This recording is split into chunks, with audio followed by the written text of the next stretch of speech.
Halo Sobat Portal, bagaimana kabar kalian semua? Semoga baik-baik aja ya. Kembali lagi bersama gua di Portal Film. Kali ini, gua bakal merangkum sebuah film yang berjudul Knives Out. Film ini dirilis tahun 2019 yang disutradarai oleh Rian Johnson. Menurut gua, film ini mirip dengan game yang lagi populer sekarang ini, yaitu Among Us. Dan alur film ini didominasi dengan scene yang menampilkan plot flashback.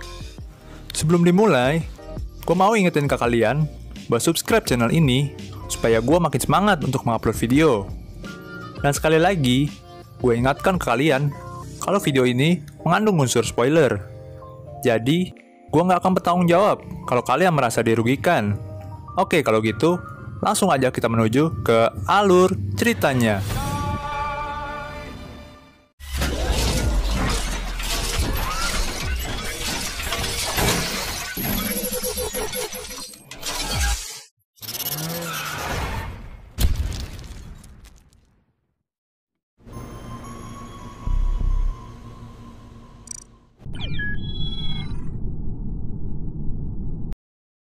Film ini menceritakan seorang penulis novel yang sukses dan kaya raya yang bernama Harlan Thrombey. Ia mengadakan pesta ulang tahunnya yang ke-85 yang dirayakan bersama keluarga besarnya, yaitu Linda Thrombey, Richard, Walt, Johnny, Ransom, Jacob, Meg, Nena, berserta perawat dan pelayannya, yaitu Fran dan Martha. Semua berawal dari rutinitas ulang tahun Harlan yang selalu ingin bermain Go di malam ulang tahunnya. Ketika Martha hampir memenangkan pertandingan tersebut, Harlan pun sengaja menjatuhkan papan Go tersebut bersama obat-obatannya.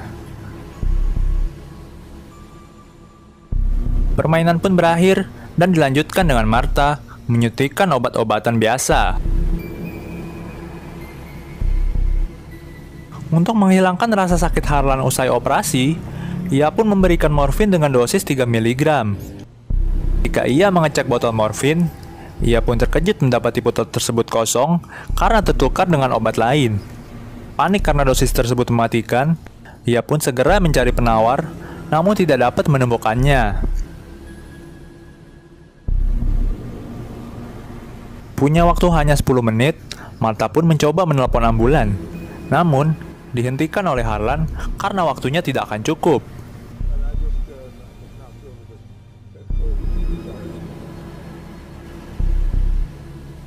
Dari sinilah kejadian tersebut dimulai. Harlan yang tidak ingin Martha ditangkap, terutama karena ibunya yang imigran gelap pun, membuat skenario untuk membebaskan Martha dari tuduhan.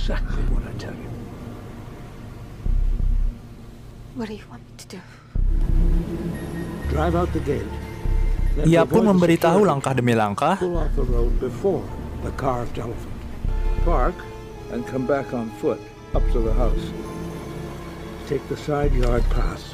dengan latar belakang penulis misterinya. Ia pun memberitahu langkah demi langkah sebelum akhirnya ia bunuh diri dengan menyayat lehernya sendiri. Keesokan paginya, Fran, yaitu sang pelayan rumah, datang membawa sarapan untuk Harlan. Ketika ia sampai di kamar Harlan, Fran mendapati Harlan terbujur kaku dengan luka goresan di lehernya dan langsung memencet tombol emergency. Polisi bersama mata-mata berpengalaman, yaitu Blanc, datang ke kediaman Thrombey bersama dua detektif dari kepolisian, yaitu Letnan Elliot dan Trooper Wagner, datang untuk memecahkan misteri kematian Harlan. Sang detektif mulai berbicara kepada seluruh anggota keluarga yang datang di hari ulang tahun Harlan. Dia mencari sekecil apapun petunjuk demi menemukan dalang di balik pembunuhan sang novelis terkenal itu. Ketika diwawancara dan diselidiki, hampir semua anggota keluarga berbohong ketika menjawab pertanyaan dan diketahui memiliki motif kuat untuk membunuh Harlan. Walt, putra bungsu Harlan, ingin mengadaptasi buku milik Harlan ke film dan serial TV, namun Harlan menolak dan memecat Walt dari perusahaan penerbitan ayahnya saat pesta ulang tahun. Pada malam ulang tahunnya, Ransom telah bertengkar dengan Harlan dan mengungkapkan bahwa dirinya telah mengubah surat wasiatnya dan menghapus ransom dari penerimaan warisan. Ketika sedang beradu mulut dengan sang kakek, ia pergi dalam keadaan marah.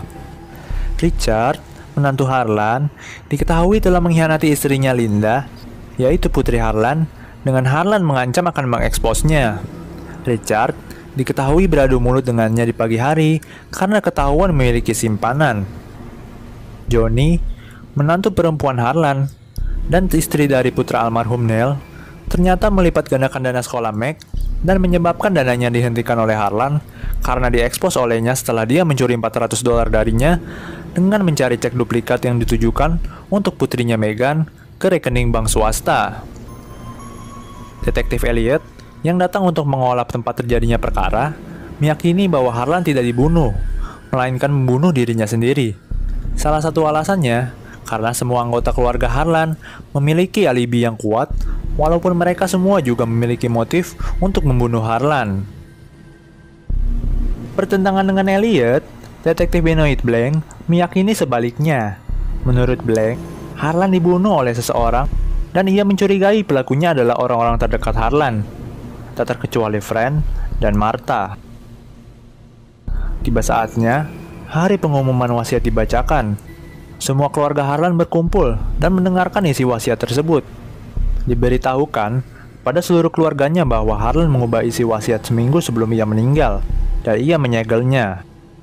Dia minta untuk tidak dibawa ke pengadilan untuk pengesahan sebelum ia wafat.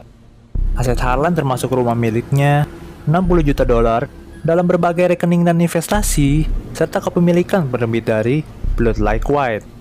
Dia juga menulis pernyataan saat mengubah wasiat dan ingin dibaca terlebih dahulu.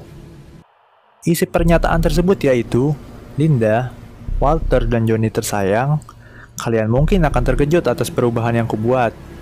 Ini diputuskan dengan berat.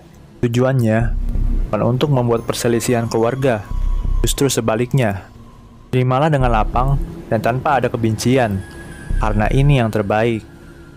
Lalu, surat wasiatnya pun dibuka dan segera dibacakan isinya, yaitu, saya, Harlan Trombi, sehat akal dan jasmani, kuserahkan semua aset benda dan sebaliknya pada Martha Cabrera. Seluruh keluarganya pun kaget, tidak menyangka atas apa isi wasiatnya tersebut, terkecuali Ransom, yang tertawa melihat mereka semua yang kebingungan dan kesal. Linda, yang dengan keadaan sangat emosi, nyuruh semua orang, kecuali keluarga untuk keluar dari ruangan, dan mengatakan bahwa rumah ini masih milik kami. Dan Tuan Alan lanjut mengatakan isi wasiat tersebut, bahwa kepemilikannya termasuk rumah di 2 Deerbrook Drive dan semua barangnya. Semua keluarga dengan keadaan kesal mengejar serta mengerumuni Martha yang berada di dalam mobil. Tapi, mobil hendak ingin digunakan Martha pun kehabisan bensin. Dan Martha melihat Ransom di dalam mobilnya menyuruh ia untuk bergabung ke dalam mobilnya. Martha pun segera keluar dari mobilnya dan masuk ke dalam mobil Ransom dan pergi. Martha dan Ransom bertepi di sebuah restoran, makan dan membicarakan apa yang telah terjadi. Ransom menanyakan 3 hal kepada Martha, yaitu pertama, dia yakin bahwa kakeknya bukan mati karena bunuh diri. Kedua, Ransom tahu kalau Martha akan muntah saat berbohong. Ketiga, melihat Martha makan sepiring penuh kacang panggang dan sosis. Lalu, Ransom langsung menanyakan kepada Martha, kakek mati kenapa? Ransom meminta untuk menceritakan semuanya. Dan Martha dengan polos menceritakan semua kejadian yang terjadi dengan Harlan kepada Ransom. Lalu, Ransom mengatakan bahwa ia akan membantu Martha lolos dalam situasi ini. Tetapi, Ransom meminta bagian warisan setelah rencananya berhasil. Sebelum mengatakan untuk sepakat, tiba-tiba saja Meg menelpon menanyakan kabar dan memohon kepada Martha untuk menyuruh mengembalikan wasiatnya dan mengatakan kalau ibunya bangkrut. Martha mengatakan untuk berjanji membantunya. Ternyata Meg menelpon bukan atas kemauannya sendiri, melainkan suruhan keluarganya demi membatalkan wasiatnya. Keesokan harinya, setelah Martha bangun dari tidurnya, rumahnya pun ramai penuh dengan jurnalis. Martha pun menemukan surat yang berisi tentang ancaman.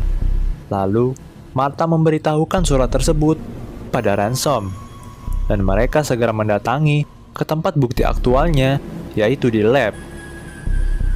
Ketika ingin mendatangi tempat tersebut, mereka menemukan banyak pemadam dan polisi bahwa tempat itu sudah terbakar habis. Dari kejauhan, Detektif Blank melihat Martha dan Ransom yang sedang memantau lab tersebut. Ketika Martha putar balik dan langsung lari, dan detektif dan polisi ikut mengejarnya. Dalam pengejarannya, Blank pun terus menelpon Martha dan menyuruhnya untuk mengangkatnya. Martha berhasil menghindari kejaran dan bertepi di suatu tempat. Lalu, menanyakan alamatnya kepada Ransom, yang dimana alamat tersebut berada di 1209 Columbus Road. Tanpa sadar, mereka sudah terkepung oleh polisi yang mengejarnya. Dan mereka menangkap Ransom dan ikut bersama polisi. Lalu, Blank pun ikut bergabung ke dalam mobil Martha. Di dalam mobil, Blank mengatakan bahwa kasus ini aneh, seperti lubang di tengahnya yang menyerupai donat. Dan Martha pun berhenti sebentar untuk pergi ke alamat yang ingin dia tuju. Setelah menemukan tempat alamat tersebut, ia menemukan Fran yang terikat dalam keadaan tidak sehat. Tak lama kemudian, Fran pun sadar seketika. Tapi, tak lama setelah ia sadar, Fran kembali tak sadarkan diri dan tewas. Martha pun segera memencet tombol emergensi, lalu menghubungi 911. Setelah kejadian tersebut, Blank dan Martha kembali ke rumah Harlan untuk mengakui apa yang Martha perbuat terhadap Harlan. Tetapi, sebelum Martha mengatakan itu semua, Blank memotong pembicaraannya dan menghina keluarga tersebut bahwa mereka tidak baik kepadanya, dan melakukan ia seperti layaknya sampah untuk kembali mendapatkan kekayaannya yang ia dapat. Dan Blank mengatakan bahwa Martha tak akan menolak warisan. Ia mengatakan bahwa pihak berwenang sebab kematian Harlan adalah bunuh diri. Lalu, Blank menyuruh petugas Wagner untuk jauhkan mereka dari seluruh ruangan. Dan petugas Wagner kembali, lalu membawa Ransom ke dalam ruangan untuk diinterogasi kembali. Menurut pendapat Blank, ia mengatakan upaya pembunuhan Harlan diatur sedemikian rupa untuk melibatkan morfin yang ia miliki dan perawat pribadinya, yaitu Martha. Adapun Harlan memiliki morfin untuk membantunya tidur di saat sakit. Dosis kecil morfin cukup untuk membuatnya tertidur. Namun, dosis berlebih bisa membunuhnya dalam 10 menit. Di malam ulang tahun, ketika sedang beradu mulut dengan sang kakek, Ransom menemukan fakta bahwa seluruh kekayaan Harlan akan diberikan kepada Martha. Pergi dalam keadaan marah, ia pun memperoleh ide untuk membunuh kakeknya, sekaligus memperoleh kembali warisannya dari Harlan. Rencananya dimulai dengan menukar obat-obatan sang kakek dan mencuri antidot dari tas medis Martha. Tukarnya obat-obatan tersebut akan menyebabkan Harlan overdosis. Pertunjukan selanjutnya, seperti yang juga dijelaskan oleh Blank, adalah bagaimana ibu Harlan, yaitu Nena, yang melihat Martha mengatakan, "Kamu kembali lagi, Ransom." Hal ini menunjukkan bahwa sebelumnya Ransom telah menyelinap ke ruang belajar kakeknya untuk menjalankan rencana kejinya. Dan Nena, yang sedang AFK, lupa untuk mencet tombol emergensi. Rangkaian upaya pembunuhan Harlan dimulai dengan ditukarnya label obat-obatan Harlan dengan label morfin yang ia miliki. Selanjutnya, sang pelaku menaruh obat-obatan yang sudah ia tukar labelnya ke dalam tas Harlan agar obat itulah yang dapat dipakai Martha ketika majikannya sakit. Ketika menemukan Harlan menyayat sendiri lehernya dan membuat kejadian tersebut seperti bunuh diri, ia pun menyusun rencana baru dengan membayar Blank secara anonim untuk menyelidiki kasus tersebut. Rencananya tersebut turut memperoleh gangguan lain ketika Fran, yang tidak perlu hadir pada pemakaman Harlan dan tinggal di rumah, melihat gerak-gerik mencurigakan yang diduga sebagai impostor. Semuanya berjalan lancar hingga ia mengetahui bahwa obat yang diberikan Martha untuk Harlan ternyata tidak salah. Hal ini pun membuatnya memutuskan untuk meledakkan tempat forensik guna menghilangkan bukti bahwa darah Harlan bersih. Ia pun mengirim surat ancaman yang mana kemudian diubah sedikit oleh Ransom dan dikirim ke Martha. Dalam rencana ini, ia kembali ingin mengkambing hitamkan Martha sebagai pembunuh Fran. Namun, taktik ini kembali gagal karena Martha yang baik hati memilih untuk memencet tombol emergency dan menyelamatkannya. Di akhir cerita, semua rencana Ransom terungkap semua oleh Blanc. Tak mempunyai bukti kuat, Martha pun menjebak Ransom dengan berbohong dengan mendapatkan telepon bahwa Fran masih hidup. Percaya akan hal tersebut, karena Martha tidak muntah, ia pun mengakui semua kejahatannya. Tanpa ia ketahui, Martha ternyata menahan muntahannya cukup lama hingga Trooper Wagner merekam semua pengakuan Ransom. Lalu Ransom kesal dan mengambil pisau di dekatnya, mencoba menikam Martha dengan pisau yang ternyata pisau tersebut adalah palsu. Lalu, kita mengetahui pemenangnya adalah Martha dan yang menjadi impostor sesungguhnya adalah Ransom. Film pun berakhir dengan penuh kefitnahan.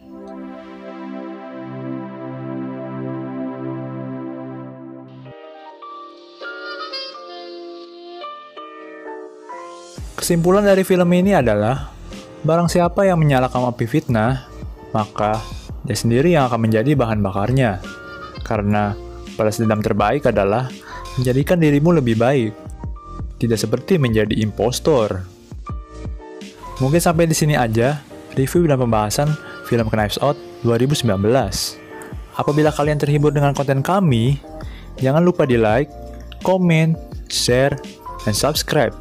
See you on the next video. Salam Portal Komplek.